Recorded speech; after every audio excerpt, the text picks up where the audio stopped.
So, yesterday on Memorial Day, I wrote something for X. Here's what I wrote. You and I, we live in the shelter of sacrifices neither of us made. We walk the streets paved by men who never came home. We build our dreams atop the unmarked soil of Normandy, Iwo Jima, Fallujah, and 1,000 other nameless fields far from here and long forgotten by many, if not most. But not by you, not today. Because Memorial Day is not a 3-day weekend. It's not a sale. It's not the start of summer. It's a sacred pause. It is the moment America holds its breath and listens to the echo of that last bugle call, the one that plays not for victory, but for the fallen. We must remember, not because it's sentimental, but because forgetting is dangerous. Remembering saves the sacred from slipping into the vacuum of oblivion. I heard that at church the other day. I thought that was an amazing phrase. Remembering saves the sacred from slipping into the vacuum of oblivion. So what is sacred? Honor, courage, brotherhood, the terrible, the beautiful gift of life laid down, not taken, but given, so others could live in peace. They were farm boys. Some of them sons of sharecroppers, sons of immigrants, sons of slaves. Some died in muddy trenches, some in burning skies, some in the silence of classified operations whose heroism will never fully be known this side of heaven. But they didn't die for a party. They didn't die for a president. They really kind of died for each other and for the idea that freedom is worth protecting, even when it costs everything. But today it's our turn, not to match their sacrifice, but to be worthy of it, by standing for truth in an age of lies, by cherishing the Constitution when it's inconvenient, by raising children who know what liberty is. It's not a birthright, it's a blood-bought inheritance. Because the moment we forget, we begin to lose everything they died to preserve. So now that the cookouts are done and the flags are folded, I ask you to take just one moment alone if you can, and whisper, thank you, to somebody you've never met. A name etched in granite, a memory carried by a mother, a story too painful for a brother to tell, but real all the same. Because when we remember the fallen, we keep their flame alive, and that flame, however faint, is the light that guides America home. Remembering saves the sacred from slipping into the vacuum of oblivion. So remember and resolve, because we are the stewards now. I posted that yesterday, and as I was home, I checked the Twitter feed, and I saw some of the comments. What I saw in the response is, quite honestly, it was shocking to me in many ways. But it's clear there is something much, much deeper going on just beneath the surface of our country. I wrote those words about Memorial Day, about remembering the fallen, because I believe remembering saves the sacred from slipping into the vacuum of oblivion. If we don't remember, that's one of the most used words in the Bible. You know that? Remember. Remember, remember, remember. And what do all the problems come from? Not remembering.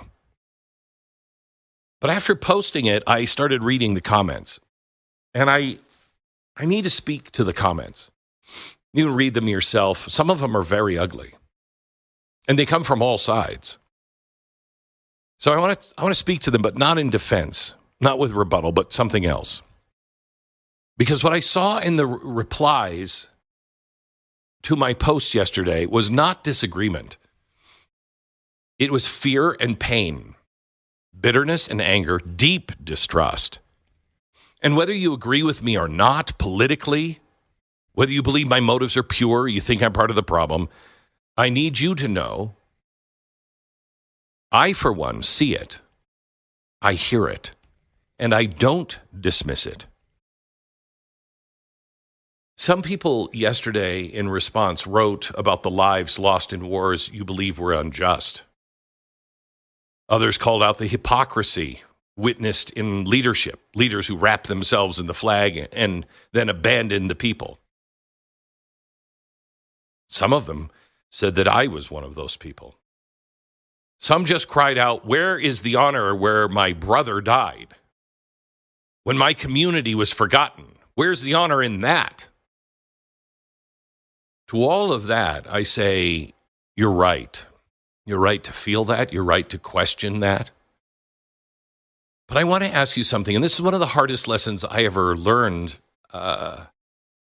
because I really didn't understand. It took me a long time to really come to the conclusion, and I've told it before. It's about Winston Churchill. Winston Churchill was a hero in the West, but he was a nightmare monster over in India. And after I read, a biography on Winston Churchill in India, I thought, oh, wait, this isn't the same guy. But it is the same guy. He even admits it late in his life. He says, yes, I was that guy. So I wondered, is he a good guy or is he a bad guy? And the answer is yes. Just like everything. Are you a good person or a bad person? The answer is yes, you're both. But which is winning right now? Are you getting better or are you getting worse? Can we hold grief and gratitude in the same hand? Yes. Can we mourn the wrongs and still honor the brave? The answer is yes. Can we be angry at how some leaders have used war and still fall silent at the grave of a 19-year-old kid who ran toward the gunfire for the man next to him? Yes.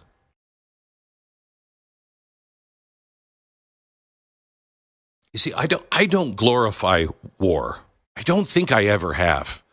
I despise it, and I despise it because, honestly, I think I'm a coward. I don't think I would be able to do it.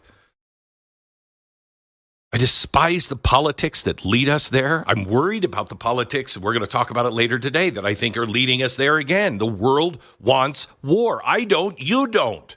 Nobody does, except it seems the leaders of the world. And I've changed my mind on several things over the years, and I've apologized for being wrong before, and I'll do it again because I'm going to be wrong again. And you do it because growth is painful, but it's what truth demands. If we lose the ability to honor selflessness, even when it's tangled in the messiness of human failure, we risk becoming so hardened, so cynical, that we forget what goodness even looks like. Memorial Day used to be simple, it seems. I don't know if I'm remembering that, fondly, rose-colored glasses, but it's not the way it is now. It doesn't. It seems different. Not because our soldiers are complicated. They were clear in their duty. But because we are. And our history is complicated. But here's the one thing I do know. The men and women who died, they didn't do it for likes. They didn't do it for presidents. They didn't do it for profit. I hear this from soldiers all the time. They did it for one another. And sometimes, they did it for the ideal this country still hasn't lived up to, but still can. But to those of you who found yesterday maddening, left, right, apolitical, I get it. But may I ask just for a moment, not that you agree, not that you salute, not that you stand, but you would consider this. What if remembering isn't submission? What if remembering is resistance? Resistance to apathy, resistance to forgetting what sacrifices should mean, resistance to letting the story of America be written only by the powerful and the corrupt. When we remember the fallen, we don't worship war, we grieve cost. And maybe, just maybe, that grief is the first honest step back toward one another. I couldn't start the show after reading those comments yesterday without thanking people, thanking you for speaking out, even if you blasted me and tore me apart. even in disagreement and in distrust, we have to thank each other for speaking out. Because that is one of the principles that was worth fighting for. And we're all hurting. We're all hurting in different ways, profoundly different ways. But maybe this is how healing begins. Not by pretending we all see the same thing, but by being willing to look at it in the garish light of day and the ugliness of it. Look at it together. Even if we don't see exactly the same thing, we don't have to agree on everything, but we do have to remember. And if we can just remember the fallen, maybe, just maybe, in doing that, we remember something else. That we actually belong to one another. Maybe that's actually the sacred we're supposed to remember. That we all belong to one another. And that is worth remembering. And that is worth keeping. Back in just a second. First, let me tell you about the Byrna launcher. If you ever end up in a situation where you have to defend yourself, you're ready, you're ready to go. Yeah. Are you really? I mean, things happen so fast, and there's fumbling. What is going on? Misfires. How does this thing work again? That's why I'm a fan of the Byrna compact launcher. It's small enough to carry around anywhere, in a purse, a glove box, tucked inside a jacket, but it's also powerful enough to stop a threat in its tracks. It fires kinetic and tear gas rounds using CO2 cartridges, which is a fancy way of saying you get to go home safe and the attacker gets to go to jail because the Byrna compact launcher is non-lethal. That means you don't need a permit. It's legal to carry in all 50 states, and if you're thinking, well, I got a firearm already, that's great. But think of this as maybe a first option, not your last resort. Go to Byrna.com, get 10% off site-wide for the Memorial Day sale, which ends today, or use their retail store locator to find a location nearest you, and they offer live demonstrations, including Sportsman's Warehouse stores. Byrna retail stores and authorized premium dealers, you can find them now at Byrna, Byrna.com. Byrna.com. 10 seconds, station ID.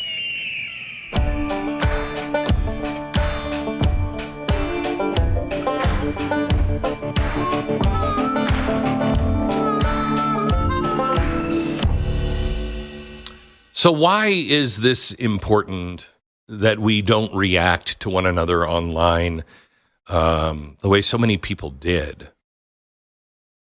Let me bring you a couple of stories today. One from Liverpool that happened over the weekend. A driver of a gray van just ran into a whole bunch of people on the side of the street. It was a parade for Liverpool's football clubs, their Premier League victory that happened on Monday. And the driver just came in to a crowd of parade goers and thousands of soccer fans and just rammed the vehicle through the crowded street, knocking down, running over pedestrians. He was a 53-year-old British man from the Liverpool area. Now,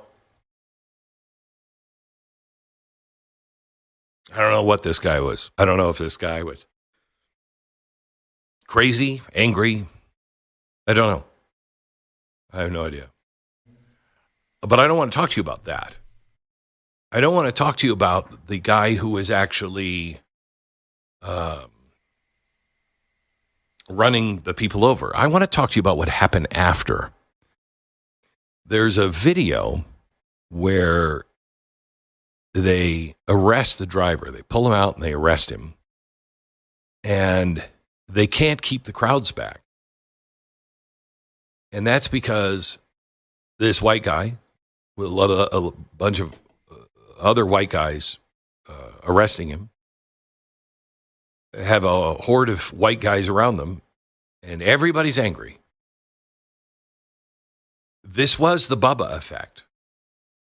The police barely held on to the situation because they wanted justice to be done. The police did. They wanted justice to be done. And the people on the streets probably didn't believe justice would be done. Why? Because justice doesn't seem to be done anymore. especially if you're over in England. Especially if there was a religious meaning and it wasn't a Christian religious meaning. And the people wanted to tear him apart. These are the English that are doing this. Now, what happened last week? Last week, I told you about the guy who went in or, was waiting outside of a fundraiser to figure out how they could help people of Gaza. These two Jewish people come out of that fundraiser and they're shot to death by some crazy guy. Now, we find out that his father was a guest during the president's joint speech to Congress. But he wasn't a guest of Donald Trump. Instead, he was a guest of Congressman Jesus Garcia. This guy was calling for a ceasefire with Hamas on October 7th. As they were raping and killing and setting people on fire, he was out saying, Israel, don't do anything about it. I mean, it's crazy. It's crazy.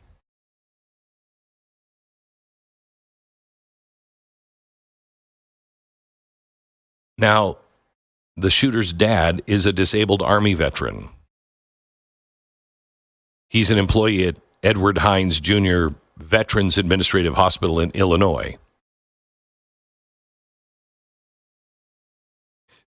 There is something going on with veterans in the VA. And it's bad. A lot of people wrote to me, what have you ever done for veterans? I've not nothing.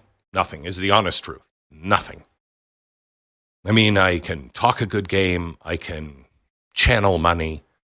I can do a lot of different things. But really, when it comes right down to it, what have I spent my time on? I've never volunteered at a VA hospital. I've never tried to rewrite a bill. Anything of real importance. So you're right about that.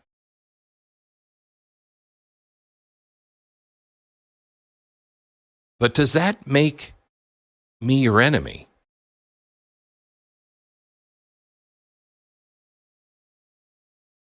Because honestly, there are a lot of things that I care deeply about.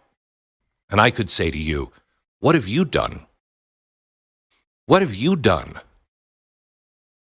And most likely you could say, well, I've donated, or I prayed about it, or whatever.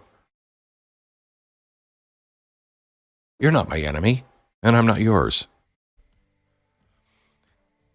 Things are being ratcheted up, and it's being ratcheted up by, honestly, enemies of our republic, enemies of America, enemies of us being friends, coworkers, people that don't have to vote the same, don't even have to agree with one another. But we can live next to one another and we can defend one another. Now, for those who say nothing's being done for the VA, let me give you some good news. I'll do that right after this. This is Glenn Beck. NMLS 182334. NMLSConsumerAccess.org. APR for rates in the 5 starts at 6.799% for well-qualified borrowers. Call 800-906-2440 for details about credit costs and terms. I want you to consider something for just a second. Debt is not just a waste of money. It's a waste of time. Because every hour you spend stressing over bills, making minimum payments, or figuring out which card to float this month, that's not time you're spending on the stuff that actually matters. You know this. But what are you going to do? Well, you could be spending that time with your family, maybe even taking a vacation with them that you don't spend hours beating yourself up about after because you can't really afford it. Listen, if you're a homeowner, there is a way to dig yourself out from underneath that debt in ways you may never have considered. American Financing. They can help you consolidate high-interest debt, credit cards, even car loans, personal loans, by using the equity you might already have in your home. And you can pay off all of the bad debt, roll it into a mortgage with a much, much, much lower rate, and suddenly you're saving $800 to $1,000 a month. You're getting your time back. Way less worry, fewer payments, and in general, more room to breathe. Just make that phone call to AmericanFinancing.net, 800-906-2440, 800-906-2440.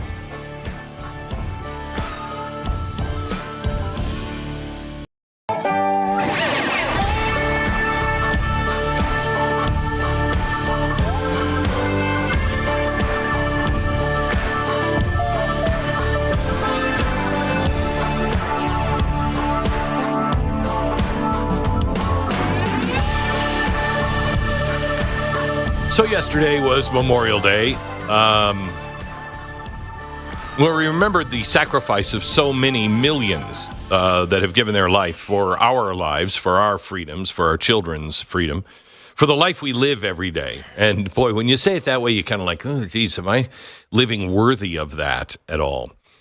But if you did spend any time yesterday remembering, you're halfway there, because remembering is only half of it.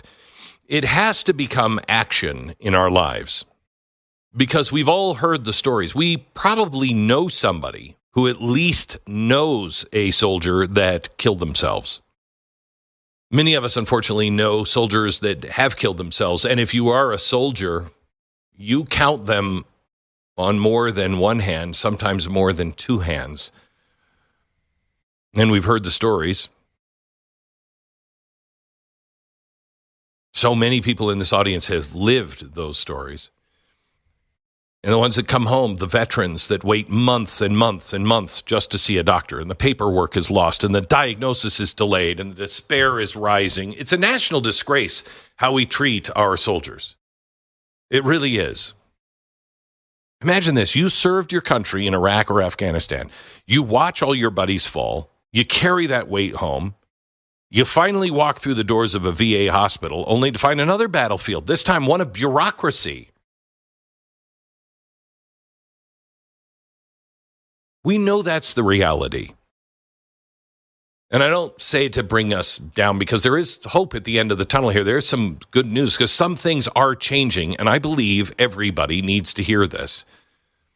This year, under the leadership of the VA Secretary Doug Collins, the Department of Veterans Affairs has taken real, measurable action to make things better.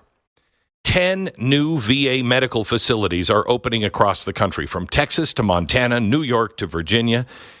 And yes, for those of you up in New Hampshire, yours is next. And these aren't just buildings. These are lifelines. If we don't just concentrate on the building, they are going to be places where the wait is shorter, the care is closer. The promise finally begins to match the sacrifice. You know, we don't deprogram anybody. We program them to go to war. We don't deprogram them when they come home. That's wrong. All we do is we give them drugs. That's wrong. You know, since January, the VA has a huge backlog. But since Trump got into office, the VA has cut the case backlog by 25%. How? Well, by doing something radical. First, they brought employees back into the office.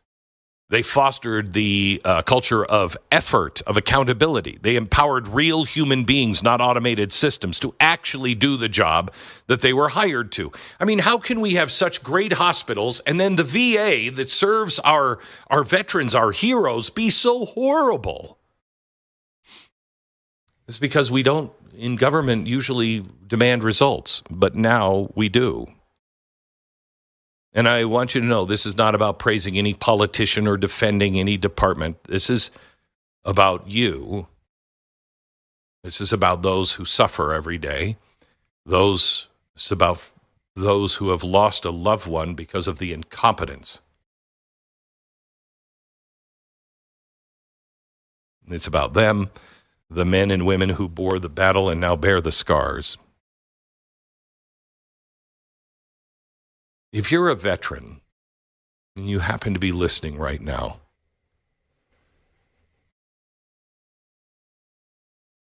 I want you to know you're not forgotten. We do hold you in high regard. Many of us just don't know how to help.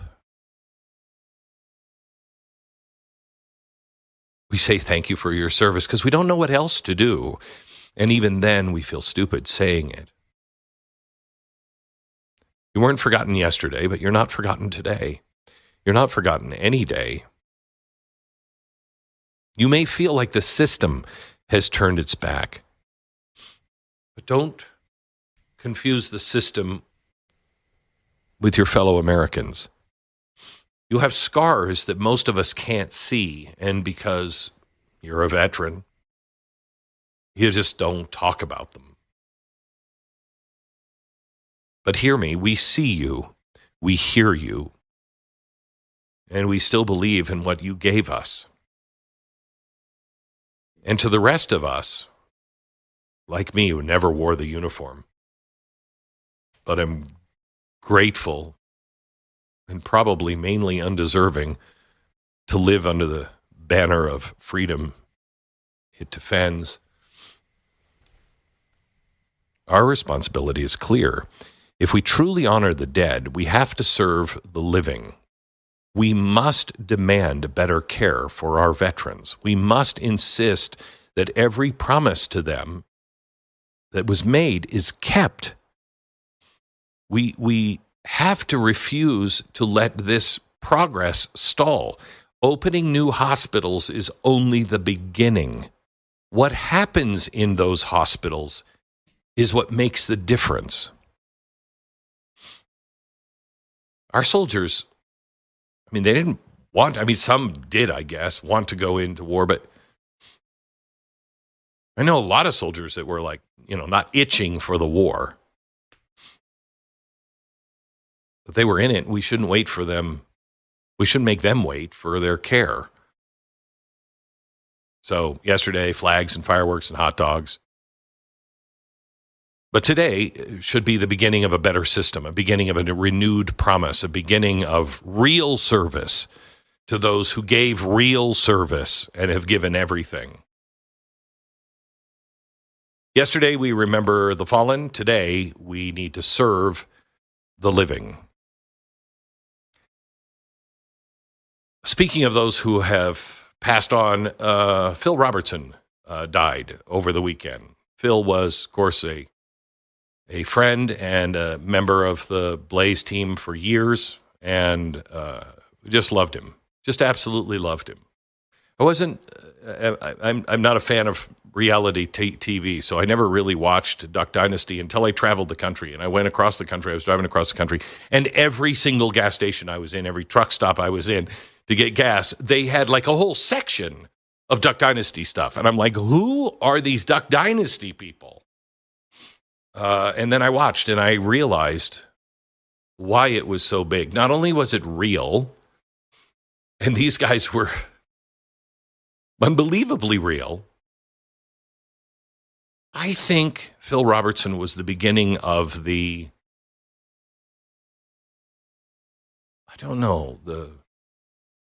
beginning of a new Jesus movement.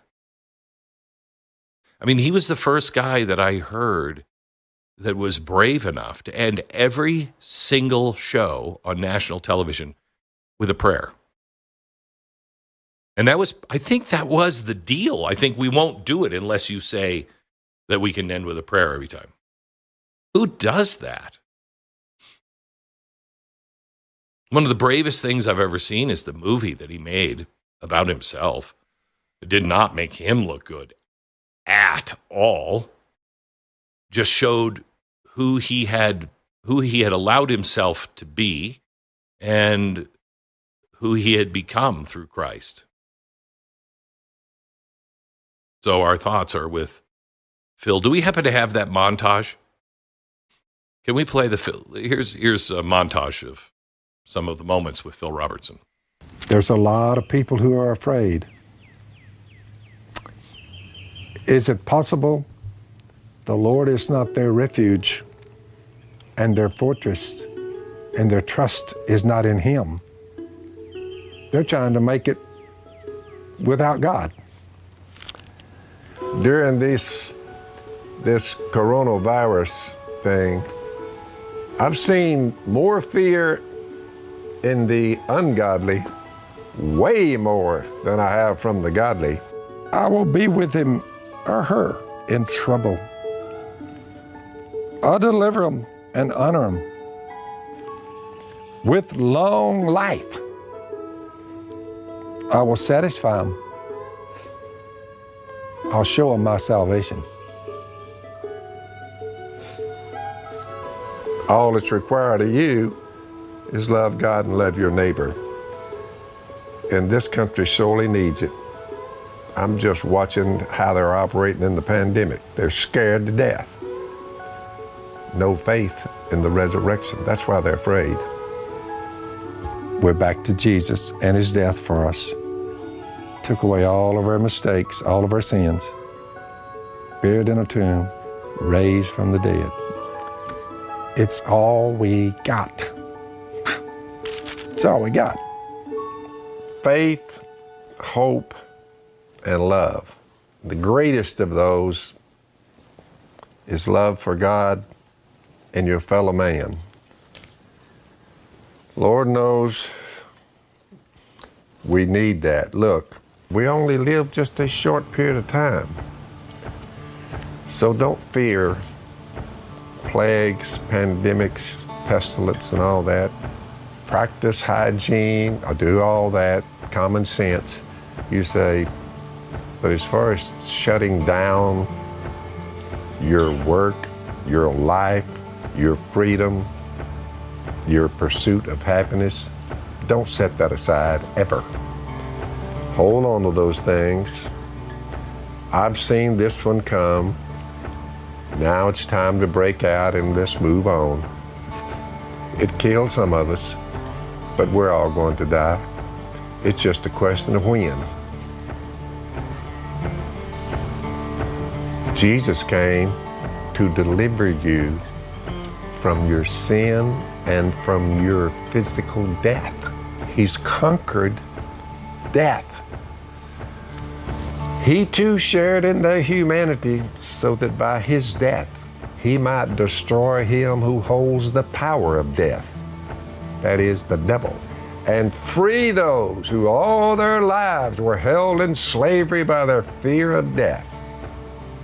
These ungodly people are scared to death of dying, and then they all die.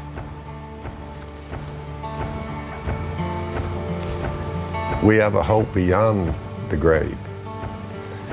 So take it all in stride. Let's get back to work. Well done, good and faithful servant, Phil Robertson. Back in just a minute. Let me tell you about the International Fellowship of Christians and Jews. There are headlines we hoped we'd never see again from Israel. Jewish schools under attack, synagogues defaced, threats made. And if that doesn't shake you, it should. History has shown us that where this kind of hate leads is no place good. And if you stay silent now, we're not just witnessing it, we're allowing it to happen. It's why I want you to know about the International Fellowship of Christians and Jews. IFCJ isn't just condemning anti-Semitism, they're fighting it head on. And they're providing food to families in fear, building bomb shelters to protect children, supporting Holocaust survivors who are now enduring a new wave of hatred. Boy, wouldn't you? How your hope in humanity must be shattered if you lived through it once and you're now seeing it again. They don't wait for a crisis. They're working every day to make sure that there is help before it is needed. Your gift of over $45 will help support their life-saving work by helping provide food, shelter, and so much more. The Bible says, I will bless those who bless you. Support IFCJ. It's a spiritual stand. It's showing up for God's people when it counts. Please call 888-488-IFCJ. That's 888-488-4325, or go to ifcj.org. That's every dollar that will help. Don't wait. Be the difference. Visit ifcj.org or call 888-488-IFCJ. ifcj.org. History has got a warning label, and if we don't read it, we'll live it. Stay sharp, friends. Glenn Beck returns in a jiff.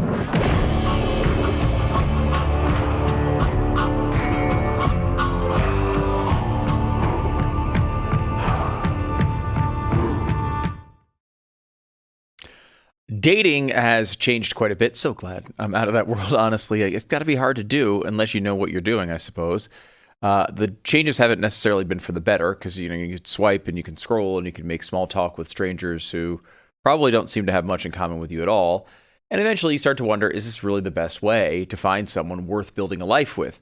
That's where selective search comes in. This isn't an app. It's a high-end personalized service designed for people who are serious about finding something real. Selective search works by combining proven executive search strategies with something that's been lost in the world of online dating: humans. Yeah, that's apparently important. Human beings. They get to know you, they get to know who you are, what you value, and what you're truly looking for in a partner. And then they use that to create real, meaningful introductions with people who actually align with your goals, with your lifestyle, and with your future. It's discreet, it's private, and it works. And if you're ready to stop wasting time on dates that go nowhere and start moving towards something real, this is a place to start. If you're tired of dating apps, if you're tired of trying to meet the real women in your life, who will eventually be the women in your life, who are serious about finding love, go to selectivesearch.com/California if you're in the area and get started. Selectivesearch.com/California. Join their candidate program now or send it to a guy in your life who's looking for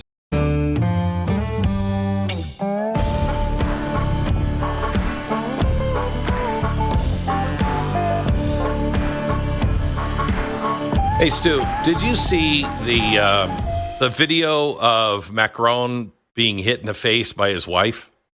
I did see that video, yes. What do you make of that? I mean, it's hard to know what it was, right? It didn't look good. It looked like they were in the middle of an argument and that he gets pushed in the face by his wife, and immediately he realizes he's in front of the open door, so he looks at the cameras kind of in an embarrassing way. I mean, it's two hands, and then he gets pushed by two hands and then waves to the cameras. I mean, it doesn't look like he thinks it's hilarious. They're trying to say, "Oh, we were just playing around." Didn't look like it. Now watch, at the he's moment. at the top of the stairs. Look at him offer his arm, and she does not take it as they walk down the stairs. No. Yeah, they're not happy. They're not happy. Do you know? You've heard the rumor that she's a man. I mean, yes, I've heard the rumor. Yeah, yes, okay. I don't believe that at all, that she's a man. But I think Macron himself might have started that rumor, because the truth is even worse. When he was 15 years old, she was his teacher, and she fell in love. She was 39 years old. She's almost 40. He's 15. She falls in love with him. He falls in love with her. They begin fooling around. She's a married mother of 3. She has 3 children. Again, she's almost 40. He's 15. The parents find out. Macron's parents find out. And they're livid. School does nothing. French, and so they do nothing. They transfer him out to another school.